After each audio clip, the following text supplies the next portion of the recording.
You're listening to the Rodney Anderson Radio Show, right here on 1190 AM. All right, good afternoon, everybody. We have absolutely a great show planned today. David Long is the founder and CEO of MyEmployees.com, a 25-year-old firm in the top 1% worldwide in the employee engagement and recognition industry. Oh, impressive. His firm specializes in helping managers build stronger, more engaging relationships with their team members while linking the rewards and recognition program to the desired goals of the company. David believes and lives in his very core what Zig Ziglar from Dallas, Texas, said was required to become truly successful in life. He said you can have anything you want in life if you will first help others get what they want. As a result, David has touched untold lives through the years, including employees, clients, friends, and families, and he's right here on our show today. So let's bring in David Long. David, welcome to the show. Glad to be here, Rodney. Thank you. David, you got a brand new book coming out September 23rd, and I read through a lot of it on Amazon.com today, and Built to Lead is the name of the book, the 7 management rewards principles for becoming a top 10 manager. You know, in your first chapter, David, you talk about failing to be a manager. You know, I've worked for companies and managers for, 30 years now, and some managers are really good to work for, some aren't so good to work for. But if a manager fails, what are the 3 reasons why it's going to happen? Well, actually, the number one reason is they stop learning. They never, once they get out of school, they just decide, well, I've done all I need to do. And that's the typical American, by the way, thinks the same thing. But I started out reading about a half hour a day. Now I'm about over 3 hours a day reading. And, man, that radically changed my life. And or anybody that changes and reads things that will impact their life and their business and their career. Oh, yeah, and I really think that is truly important. That's right. Absolutely. Matter of fact, I actually, because I read all the time, about 10 years ago, I read a book by my friend and mentor. As a matter of fact, I just talked to him today again, Dr. Tony Zeiss. He is the president of Central Piedmont Community College in Charlotte, North Carolina. That doesn't sound like a big deal, but that's the largest community college network in the country. Wow. So he's a sharp guy, very impressive. And he wrote a book called The 12 Laws of Becoming Indispensable. And I read that thing, and I said, wow, I have got to share this with my 12 employees, 11 employees, 12 employees including me. But I said, what I did was I bought them a copy each, and I called them into the break room when they arrived, and I said, guys, I bought you a book I want you to read, and I said, what we're going to do is I'm going to buy pizza, and next Monday when you come in here, we're going to eat pizza, and I want you to read this first chapter on attitude, and I want you to come in here and write a chapter summary of what you got out of that, and we're going to come in here and talk about it. I'm not going to kid you, Rodney. I got deer in the headlight looks. Yeah. He said pizza. I had people that were like, Dave, we hadn't done that since second grade. I'm going, hey, this is not the same thing. So, I had a couple employees, actually 2 of my salespeople, come to me after that meeting and told me, said, Dave, we're kind of uncomfortable, talking about this in front of other people. I said, no, it's an opportunity for you to grow as individuals, and it's mandatory. It's not an option. All right. So everybody took it. They read the chapter. I passed out notebooks. I passed out highlighters, and they came in there. And, I mean, it was very slow to start with. I'm not going to kid you. And I talk about this in the book. But it is something that once we started doing it, the very first time, I led the way and said, look, here's a couple of times in my life where my attitude stunk, and it caused me problems. And one by one, they started to share. And as we shared, we bonded. And, I mean, that has had a massive impact on my business. My company, and you mentioned MyEmployees.com, we, 25 years, but we're an $8 million company, but we are what is known in the business world as a gazelle, which is any company that has 20% growth on top of 20% growth for 5 or more years. We've done it for over a decade. So, I mean, it is the number one factor that has bonded us as a team, is that we all talk to each other on a regular basis, not just in meetings, but we get to know each other in the book club meetings. We do them an hour on Wednesday morning at 10 o'clock and an hour Thursday morning at 10 o'clock. Half the company on Wednesday, half the company on Thursday. We rotate that every 3 months. But what we do is we all talk among ourselves, and we learn from each other. I will tell you about my Uncle Bob, and here's what he did. So we learn from the mistakes not only of ourselves, but our family and friends and people that we know. And, man, it's powerful. Well, and what gets recognized is repeated. What's the best way to recognize your employees without breaking the bank? Because everybody wants money, right? But money doesn't buy happiness. Now, money buys you a lot more opportunity to be happier. Right. But, sure. It's not always about money. That's right. Let me tell you about a study that was done by George Mason University years ago. They took 10 different things that they thought would matter to employees, and they asked over 1,800 managers, all right, here's these 10 things, rank them. What do you think managers had as number one? Money, of course. Right. Guess where employees had it? What's out of that? They had it at number 5. Right, I was thinking 5. I was going to guess 5. And here is what employees had as the number one thing that mattered to them in making them happy on the job. And that was feeling like they were making a contribution to the success of the company. And number 2, right behind it, was being recognized for my contribution to the company. So that's pretty huge. Guess where managers had employee recognition? What's number that? 8. Whoa. Number 8. Whoa. So I think you'll agree, Ronnie, there is a bit of a disconnect there. And by the way, there's another study that was done 40 years prior to that by Dr. Frederick Hertzberg. It's found the exact same thing. Wow, people are people are people. Yes. Amazing. All right, David, hold on for a second. We got to take a break. 1-800-EXPRESS is our number. 1-800-397-7377. Go to Amazon.com. His book, Built to Lead: 7 Management Rewards Principles for Becoming a Top 10 Manager. It's going to be out September 23rd. We'll be right back with more of David Long. Our special guest of the day, David Long. He is the author of Built to Lead: 7 Management Rewards Principles for Becoming a Top 10 Manager.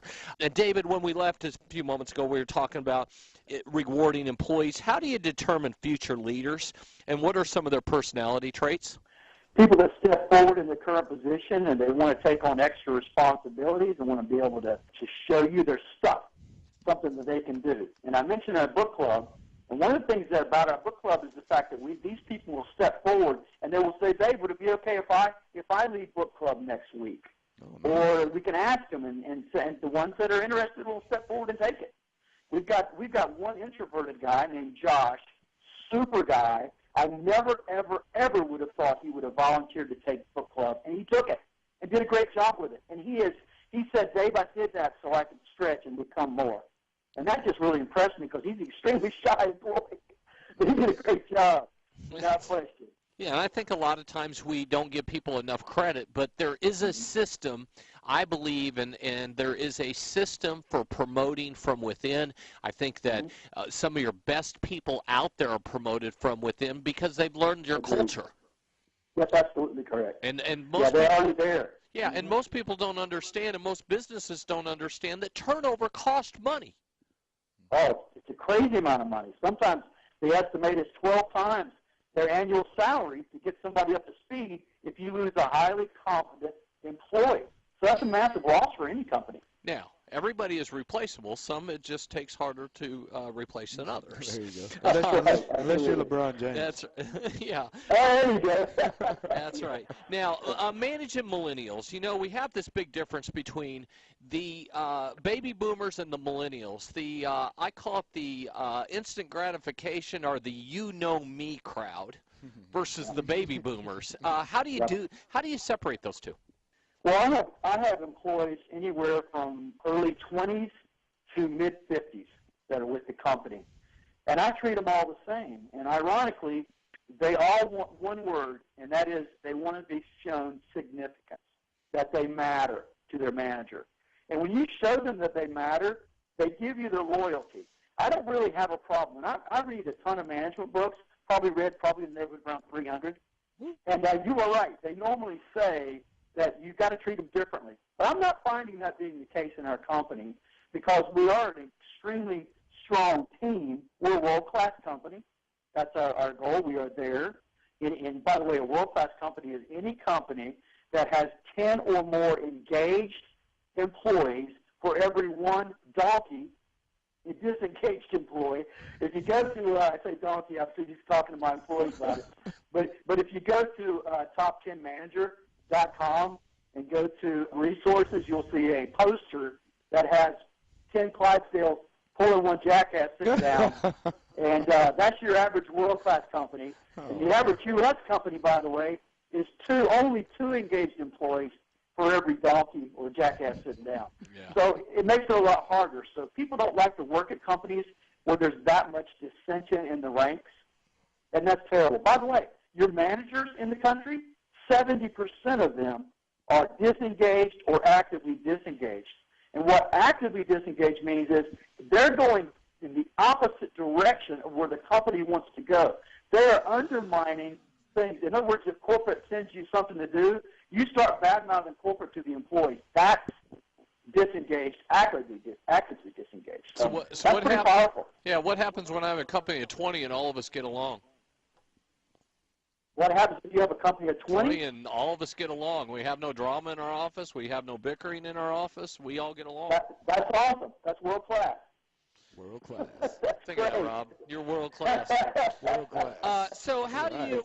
What types of things can leaders put in place to minimize workplace stress? Well, communication obviously is huge. I mean, anytime you've got people that are going to sit around and have the opportunity to be off by themselves and have their little cliques, you're going to have issues with that. And I'm not going to kid you. Occasionally, any company does that has that many employees, 45 employees. Eventually, one or two of those people are going to come in that are going to, come in below the radar, so to speak, and they don't fit our culture. But I can tell you, we give them an opportunity or two to get their act together. But after that, if we see it's a pattern with those people, they're gone. Wow. Yeah, they're gone. And I'll tell you, how do you one of the questions that I have for you is how do you encourage a work-life balance in the workplace so employees don't get burned out? But I'll tell you what, my son-in-law, who works for me, Lewis, changed my life probably 3 years ago. And most people don't realize this and don't know this story. But he walked into my office because I worked a lot in the old days. And I still work a lot, but nothing like I did. And he walked into my office and he said, "Can I sit down and talk to you?" And I said, "Absolutely." And he said, "So I have a question for you. Do you live to work or do you work to live?" To live, that's right, yeah. And I was living to work all the time. Yeah. And I was working my life away instead of doing the other way. And when he came in and talked to me about that, the light bulb went on, and all of a sudden it changed my life because I'm sitting there going, man, I'm just working my life away. And now I've changed my life. I have fun all the time. When I leave my work at night, I don't even think about it anymore. Did that make the office a better place at the same time? Yeah, I think it made the office a better place. It made it a lot less stressful. I mean, our business is very stressful. I mean, the lending business out there, the mortgage business, and Paula said the other day, Paula's my executive assistant. She said, "You just can't make this stuff up. What happens?" Right. So we see a lot of this, and we have excellent employees. I mean, Gail, my director of First Impressions, has been with me 21 years. She's my receptionist. Yeah, Carolyn, my operations manager, has been with 16 years. I think our Susie's been here 12 years, David. I was telling somebody last night that 80% of my employees have been with me at least 5 years. Wow. That's awesome. That is awesome. But one of the things that you got to make it is you got to make it a fun place to work, and you got to have that work-life balance. You don't want somebody to work themselves to death because burnout also costs your company money, doesn't it, David? It sure does. Matter of fact, and I'm really impressed with your son-in-law that he did that. That took courage to come in and tell you that. But you know what? You had enough sense to realize he was right. I've never seen an individual, you never hear of one getting to the end of their life going like, "I wish I'd have watched one more episode of Big Brother." Oh, they do that too. Him and my daughter watch Big Brother all the time. Well, you need to go talk to him then, because that's a waste of time. There you go. So what are some of the things you can put into place to determine the happiness of team, the surveys, the open door policy? You can do the surveys, and we do those about every 6 months ourselves, and that helps us, have a pulse of what's going on. But you know what? Communication, once again, is the key. If you are talking with your people, you can tell without a survey if there's an issue. And that's why communication is huge. Just like in a marriage, just like in any kind of relationship, you've got to communicate to know where the other person is coming from, and you have to let them know that you care about their feelings and their opinions. And that is all it takes, really. How often should you have meetings and team gatherings? You want to have as few meetings as possible, but we encourage our people to do something with other people in the company. Create friends from other departments. That's one of the things that Book Club helped start. But we've got people that would just take off and go to lunch together. We have a break. We have 2 break rooms, and they can go in there and and eat lunch together, and they get to know each other there. But it's not uncommon for me to go grab an entire department, like our production department, for our plaque production for our 12,000 active clients in the U.S. and Canada. I'll go back and say, "Let's go eat, guys." And they'll say, "Hey," so they trample me to death getting out of the car. No kidding. So I don't take them to McDonald's, man. I take them to nice restaurants. I want them to know that I value them. That once again, that word significance. I show them they matter to me, that they matter to the company, and that I want what's best for them. I tell my employees, I want to be able to pay you more money. Give me a reason to. Become more valuable to me now than you were 5 years ago or 5 days ago. Learn new things. If you could do 10 things as opposed to 5, I'm paying you more money. I give innovation bonuses. If someone comes up with an idea that saves the company money or makes the company money, I do not hold that back. I am very, very generous with my people. Nice. Awesome. Well, David, in Built to Lead, your book, that it's coming out here in just a couple weeks, what made you want to write that book? Well, like I said, we have 12,000 active clients in the U.S. and Canada, and it's not uncommon for a manager to come into a company and take over where we have them as a client. A new manager comes in, doesn't want to discuss anything, and just cancels the program. And I was going like, well, that's stupid. When you went in, if it's a restaurant manager, when you go to take over a restaurant, do you replace all the employees and get new tables and chairs and new china and whatever? No. You look and assess what's working. Well, obviously, we make sure the program works. That's why we have over 80% of our clients come back every year. So that's pretty huge. But that is the key, I believe, that you just have to communicate. You have to get with them and make sure that they understand what moves the company forward. And your company is myemployees.com, correct? Correct. And his name of his book, Built to Lead, 7 Management Rewards Principles for Becoming a Top 10 Manager.